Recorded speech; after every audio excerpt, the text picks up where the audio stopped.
Apa yang kamu lakukan ketika di tengah malam ada yang mengetuk pintu rumahmu, tapi setelah kamu buka, tidak ada orang di luar sana?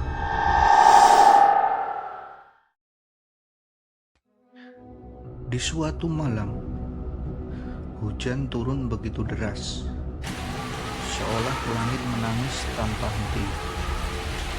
Di desa Telaga Merana, yang biasanya ramai dengan suara jangkrik dan desau angin, kini hanya terdengar gemericik air yang mengalir deras di selokan-selokan kecil. Di tengah kegelapan, seorang anak laki-laki berusia 10 tahun berjalan terhuyung-huyung. Namanya Arman. Ia baru saja pulang bermain, tapi banjir bandang yang datang tiba-tiba membuatnya tersesat. Bajunya basah kuyup, rambutnya menempel di kening yang sudah dingin. Nafasnya membentuk kabut putih di udara yang menusuk tulang. Ia mencoba mencari jalan pulang, tetapi genangan air yang semakin tinggi membuatnya bingung. Dengan sisa tenaga, ia mendekati rumah pertama, sebuah rumah sederhana dengan lampu teras yang masih menyala. Ia mengangkat tangan kecilnya dan mengetuk pintu. Dari dalam, terdengar suara televisi yang menyala keras, diselingi tawa orang-orang. Arman mengetuk lagi lebih keras.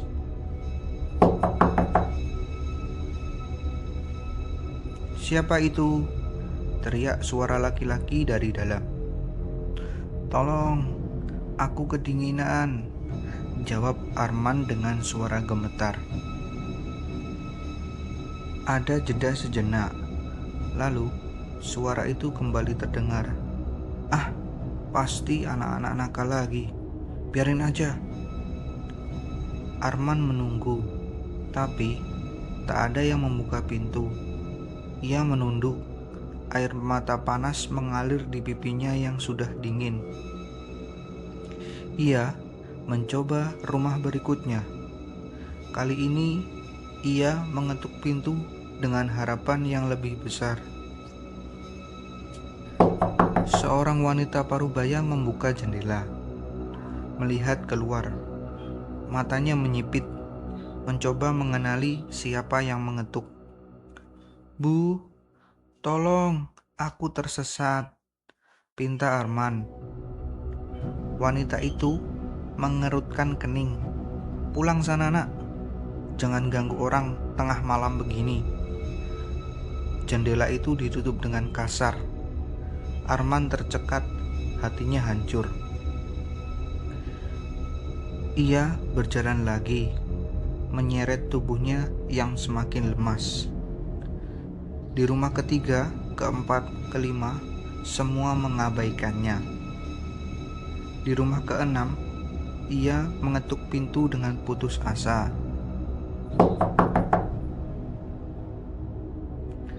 Kali ini, ada suara langkah kaki mendekat. Arman tersenyum kecil, harapannya bangkit. Tapi, tiba-tiba lampu teras depan padam. Suara langkah itu berhenti. "Tolong, aku mau pulang," bisiknya, tapi tak ada jawaban. Tubuhnya mulai gemetar hebat. Kaki-kakinya tak kuat lagi menopang beratnya sendiri. Ia terjatuh di genangan air yang dingin.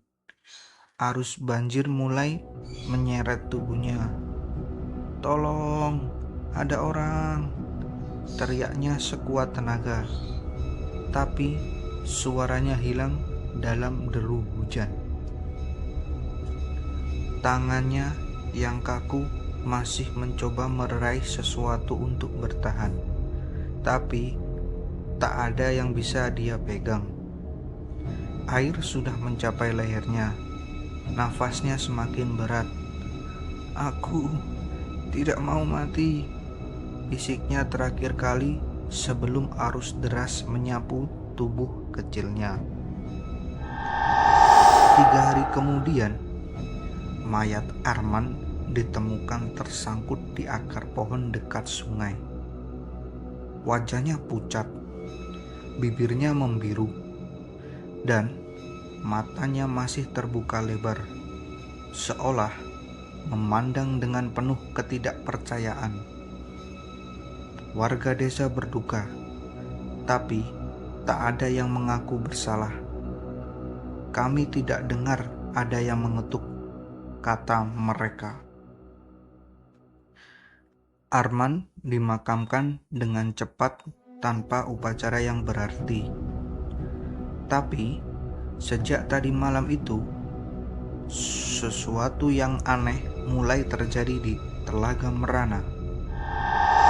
Setiap kali hujan turun, terdengar ketukan pelan di pintu-pintu rumah. Suaranya persis seperti ketukan anak kecil. Beberapa warga yang penasaran membuka pintu, tapi tak ada siapa-siapa di luar. Hanya hawa dingin yang tiba-tiba menyergap membuat bulu kuduk merinding. Kadang-kadang mereka melihat jejak kaki kecil berair di teras. Pasti hanya anak kecil, kata mereka mencoba meyakinkan diri. Tapi suatu malam, Bu Sari terbangun oleh suara tangisan anak. "Ibu, kenapa tidak membukakan pintu untukku?" Suara itu datang tepat dari balik jendela kamarnya. Dengan gemetar, Bu Sari mendekat dan mengintip melalui tirai. Di luar berdiri Arman yang bajunya masih basah dan matanya hitam pekat. "Aku kedinginan, Bu." Bu Sari menjerit, dan saat itu juga bayangan itu menghilang. Keesokan harinya, Bu Sari ditemukan tewas di kamarnya. Wajahnya membeku dalam ekspresi ketakutan yang luar biasa. Mulutnya terbuka lebar, seolah sempat berteriak, tapi tak sempat minta tolong. Kejadian itu memicu kepanikan. Warga mulai berkumpul membicarakan fenomena aneh ini. "Pasti dia datang untuk balas dendam," bisik seorang tetua desa. "Kita semua mengabaikannya saat dia masih hidup. Sekarang arwahnya tidak bisa tenang." Malam berikutnya, ketukan itu terdengar di lebih banyak rumah. Keluarga Pak Heri memilih untuk tidak membuka pintu, meski suara tangisan di luar semakin memilukan. "Pak, tolong, aku mau pulang." Suara itu terdengar begitu nyata, seolah Arman benar-benar ada di sana. Mereka menutup semua jendela, berdoa agar arwah itu segera pergi.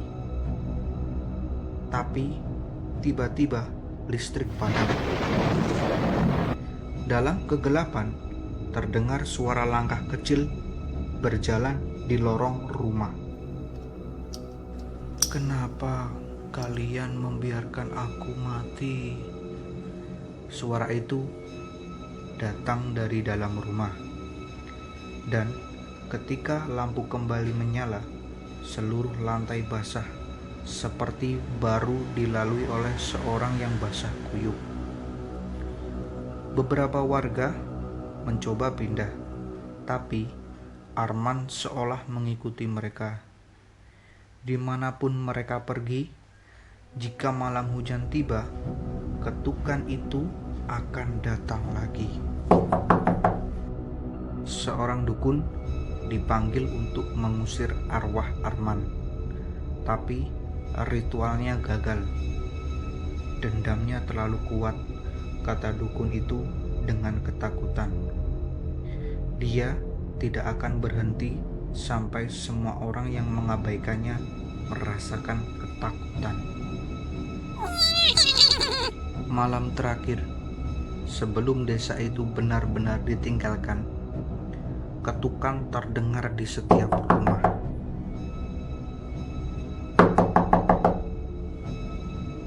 Kali ini lebih keras, lebih marah, dan ketika salah satu warga nekat membuka pintu, mereka melihatnya. Arman berdiri di sana, tapi bukan lagi seperti anak kecil. Tubuhnya membesar, matanya mengeluarkan darah, senyumnya lebar dan tidak wajar. Aku telah menunggu kalian. Jeritan memecah kesunyian malam. Keesokan harinya, desa Telaga Merana sepi. Tidak ada lagi yang berani tinggal di sana. Hanya suara ketukan yang kadang masih terdengar. Dan jika kau melewati desa itu saat hujan, jangan pernah menoleh saat ada yang mengetuk pintumu. Karena mungkin itu bukan angin, bukan pula khayalan, tapi Arman yang masih mencari orang yang mau menolongnya. Dan jika kau membuka pintu, kau akan merasakan kedinginan yang ia rasakan. Kau akan tahu ketakutan yang dia alami, dan kau akan menjadi bagian dari dendamnya.